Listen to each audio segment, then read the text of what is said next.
할렐루야. 9월 1일 온라인으로 새벽 예배에 참여해 주신 여러분 모두를 주님의 이름으로 환영합니다.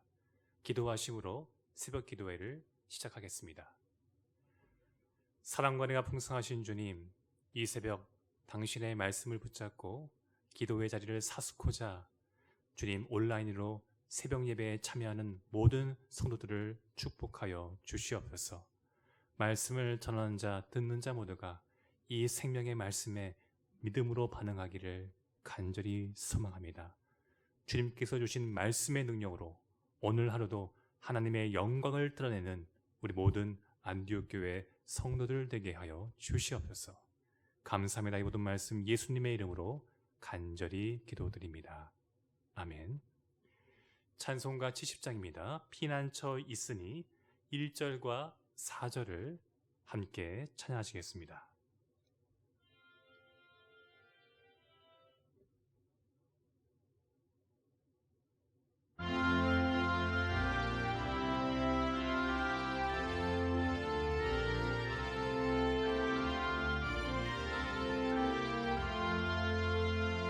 피난처 있으니 환난을 당한 자 이리 오라.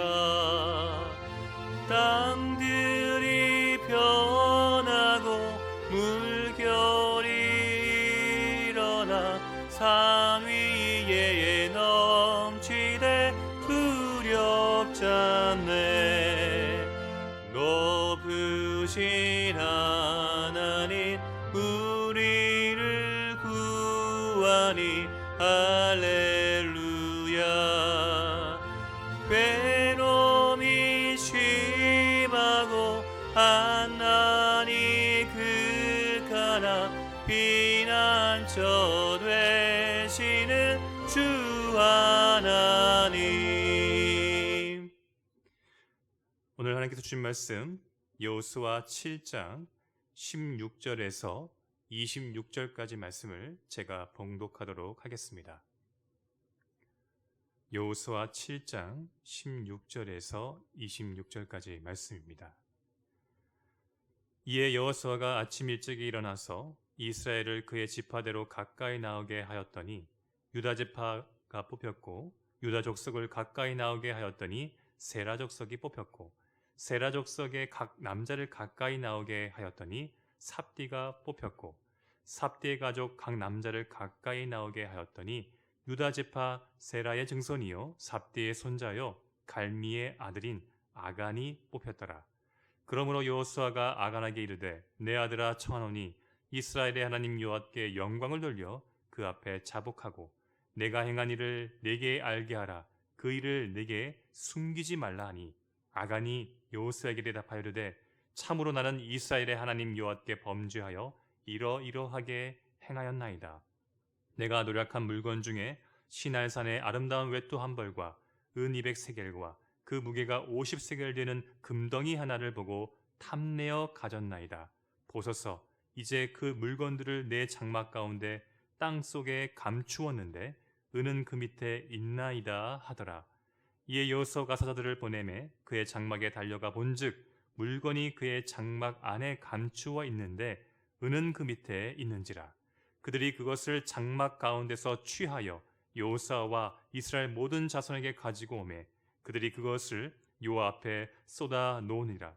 여호수아가 이스라엘 모든 사람과 더불어 세라의 아들 아간을 잡고 그 은과 그 외투와 그 금덩이와 그의 아들들과 그의 딸들과 그의 소들과 그의 나귀들과 그의 양들과 그의 장막과 그에게 속한 모든 것을 이끌고 아골 골짜기로 가서 여호수아가 이르되 내가 어찌하여 우리를 괴롭게 하였느냐. 여호와께서 오늘 너를 괴롭게 하시리라 하니 온 이스라엘이 그를 돌로 치고 물건들도 돌로 치고 불사르고 그 위에 돌무더기를 크게 쌓았더니 오늘까지 있더라. 여호와께서 그의 맹렬한 진노를 그치시니 그러므로 그곳 이름을 오늘까지 아골 골짜기라 부르더라. 아멘.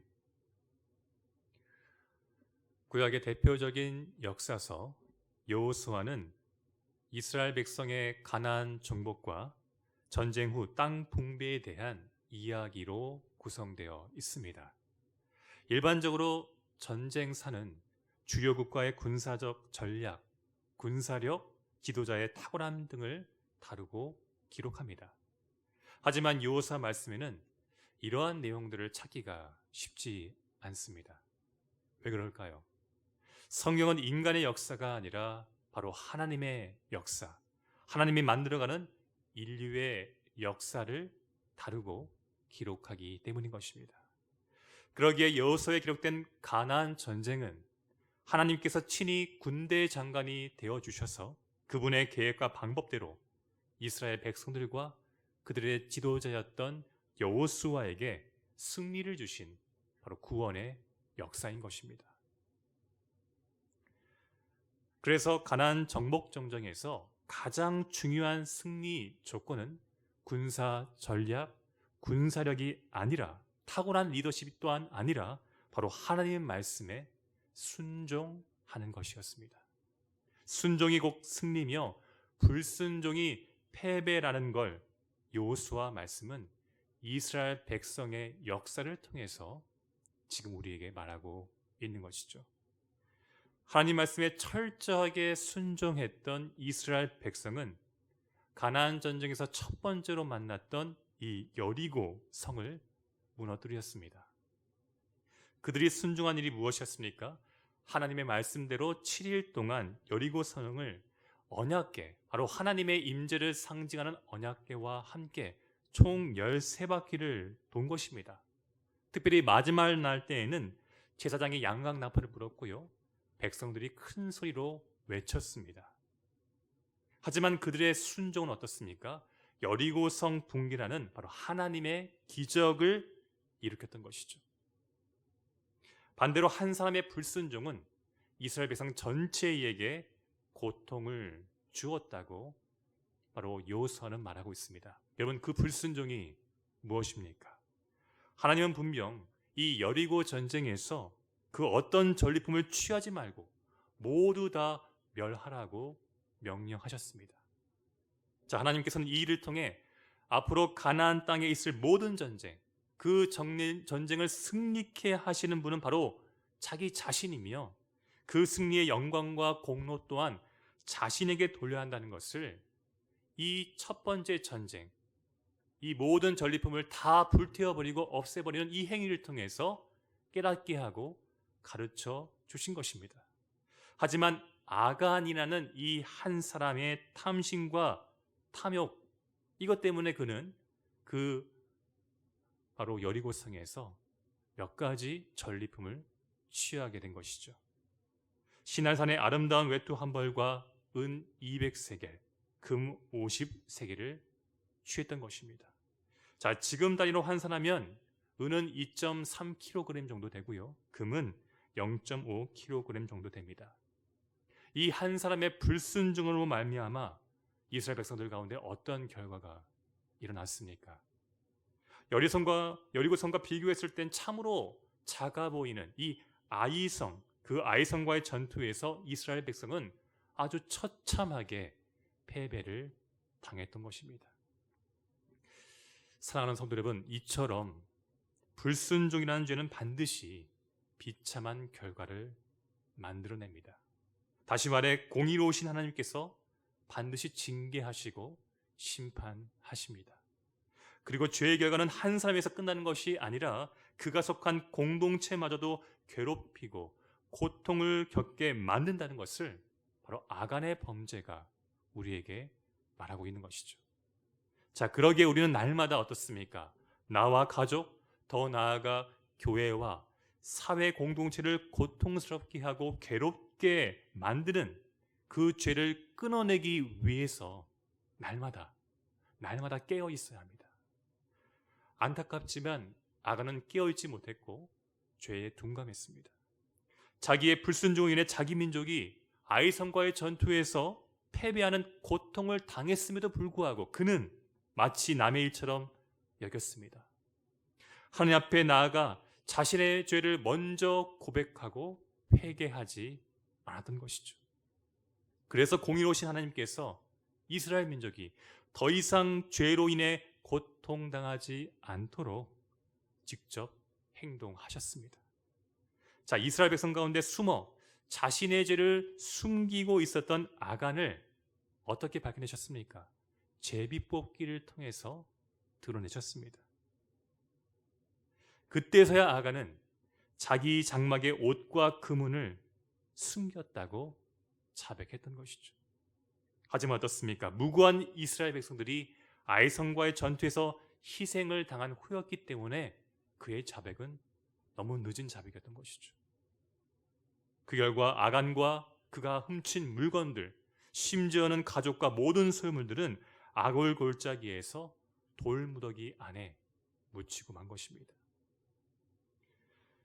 사랑하는 여러분, 왜 하나님께서는 이스라엘 민족에게 치욕적인 바로 역사일 수 있는 이 아간의 범죄와 결과를 가감없이 성경 말씀에 기록하게 하셨을까요? 이 시대를 살고 있는 하나님의 백성인 바로 저와 여러분, 우리에게 교훈을 주기 위해서였습니다. 저는 오늘 본문을 바탕으로 그 교훈을 한 3가지 정도로 정리해 보고 싶습니다. 먼저 공의로우신 하나님은요, 자기 공동체 안에 있는 죄를 반드시 드러내시고 심판하십니다. 그 어떤 인간도 어떻습니까? 전능하신 하나님 앞에서 자기 죄를 완벽하게 숨길 수가 없는 것이죠. 하나님은 반드시 당신의 방법으로 죄를 드러내시고 벌하십니다. 그러게 사랑하는 성도 여러분, 회개할 수 있는 때를 절대 놓치지 말기 바랍니다. 하나님이 주신 회개의 때를 절대 놓치지 말기 바랍니다. 하나님께서는 지금이라도 우리가 감추고 있는 죄를 자백하길 너무나도 원하십니다. 요한일서 1장 9절의 말씀처럼 우리가 예수 그리스도의 십자가를 붙잡고 그 보혈의 공로를 붙잡고 우리 죄를 자백하면 미쁘시고 의로우신 하나님께서 우리 죄를 용서하실 뿐만 아니라 어떻습니까? 우리를 모든 불의에서 깨끗하게 하실 것이라고 약속해 주셨습니다. 이 약속의 말씀을 붙잡고 하나님 앞에서 회개하는 은혜가 있기를 간절히 소망합니다. 둘째로 하나님 말씀에 불순종하는 죄는 욕심, 탐심에서 나올 수 있다는 것입니다. 오늘 본문 21절에서 아간은요, 자기가 전리품을 훔친 이유를 이렇게 고백하고 있습니다. 보고 탐내어 가졌나이다. 보고 탐내어 가졌나이다. 여러분, 우리는 보는 시대, 영상 시대에 살고 있습니다. 그러기 때문에 어떻습니까? 보는 것을 참으로 조심해야 합니다. 보는 것에서 바로 이 아간이 그의 마음에 생겼던 그 탐심이 생겨날 수 있기 때문인 것이죠. 그리고 그 욕심과 탐심은 어떠한 결과를 만들어냅니까? 야고보서 1장 15절 말씀처럼 욕심이 잉태한 즉 죄를 낳고 죄가 장상한 즉 사망을 낳는다고 우리에게 말하고 있습니다. 이 말씀을 우리의 마음판에 새기고 탐심과 욕심이 있을 때마다 하나님의 은혜를 구하며 그것들을 끊어내는 그런 놀라운 거룩한 능력이 나타나기를 간절히 소망합니다. 마지막으로 내 안에 있는 악은요, 어떠한 모양이라도 버려야 합니다. 이것이 오늘 아간의 죄를 통해서 하나님께서 우리에게 말씀하고 싶은 바로 마지막 3번째 교훈인 것이죠. 버리고 끊어내지 않으면 어떻습니까? 악이 나를 지배하고요, 지배를 당한 나를 통해서 공동체가 고통과 아픔을 겪게 된다는 것을 이 아간의 사건을 통해서 우리는 배울 수가 있는 것이죠. 아간, 그 이름의 뜻은 괴롭게 하는 자, 고통의 사람입니다. 하나님 말씀에 불순종하고 그 죄를 회개하지 않으면서 내 삶 속에서 계속 감추고 있다면 여러분 기억하시기 바랍니다. 우리 또한 오늘 본문에 등장하는 제2, 제3의 아간처럼 살아갈 수 있는 것입니다. 그러기에 자비로우신 하나님께서는 우리에게 회개할 수 있는 길을 열어주셨습니다. 악을 미워하고 선을 상하는 존재로 살아갈 수 있는 길을 열어주신 것이죠. 바로 그 길이 어떤 길입니까? 예수 그리스도와 날마다 동행하는 길인 것입니다. 그분을 날마다 말씀에서 만나고 기도로 붙잡고 의지하는 것입니다. 이것이 하나님의 진노와 심판을 피하고 그분이 주시는 죄사함과 구원의 은혜를 우리의 일상 가운데서 날마다 누리는 유일한 방법인 것입니다. 바라기는 이 새벽 시간 말씀과 기도를 사모하는 여러분 모두에게 이 은혜가 임하기를 간절히 소망합니다. 그리고 여러분이 속한 공동체에서 고통과 아픔을 주는 그런 아강과 같은 존재가 아니라 치유와 기쁨, 바로 이 땅 가운데 예수님이 주시고자 했던 그 아름다운 모습들을 흘려보내는 주님의 자녀로 살아가시길 주님의 이름으로 간절히 축원합니다. 기도하겠습니다. 사랑과 은혜가 풍성하신 주님, 오늘 아간의 죄를 통해서 또한 그 아간의 심판을 통해서 우리 안에 있는 탐심과 그 탐심이 만들어내는 죄악된 모습이 얼마나 내 인생과 우리에 속한 공동체에 큰 피해와 고통을 주는지 깨닫게 되었습니다. 주님, 오늘 이 시간 기도합니다. 혹여 주님 앞에서 아직도 우리가 감추고 있는 그런 죄악된 모습들이 있다면, 육신의 정욕, 안목의 정욕, 이승의 제한이라는 수많은 죄악된 모습이 있다면 오늘 이 시간 성령의 능력으로, 예수 그리스도의 십자가의 능력으로 기도할 때에 그 모든 것들을 미워하고 하나님이 기뻐하시는 선한 삶을 살아가는 주님의 백성들 되게 하여 주시옵소서. 그리하여서 주님, 우리가 속한 모든 공동체 가운데 하나님의 영광을 드리는 인생 되게 하시고 주님의 공의와 사랑을 흘려보내는 그런 주님의 손과 발, 당신의 축복의 통로로 우리 한 사람 한 사람을 세워가 주시옵소서. 감사합니다. 이 모든 말씀 예수님의 이름으로 간절히 기도드립니다. 아멘. 축도로 예배를 마친 후에는 화면에 나타난 합심 기도 제목 3가지를 놓고 간절히 기도해 주시고 개인 기도로 주님께 더 깊이 기도로 나아가 주시면 감사하겠습니다. 축도하겠습니다. 이제는 우리 주 예수 그리스도의 은혜와 하나님 아버지의 한량없는 사랑하심과 성령 하나님의 교통하심과 역사하심이 이 땅 가운데서 탐심과 탐욕의 인생이 아니라 하나님께서 주시는 구원의 그 은혜에 감사하고 감격하는 마음을 가지고 하나님의 영광을 드러내며 거룩한 삶, 많은 이들에게 기쁨과 소망을 주는 그런 복된 삶을 살아가기를 소망하고 결단한 이 시간 머리 숙인 사랑하는 성도들의 삶과 그리스도 속한 모든 곳 가운데 영원히 함께 있을지어다. 아멘.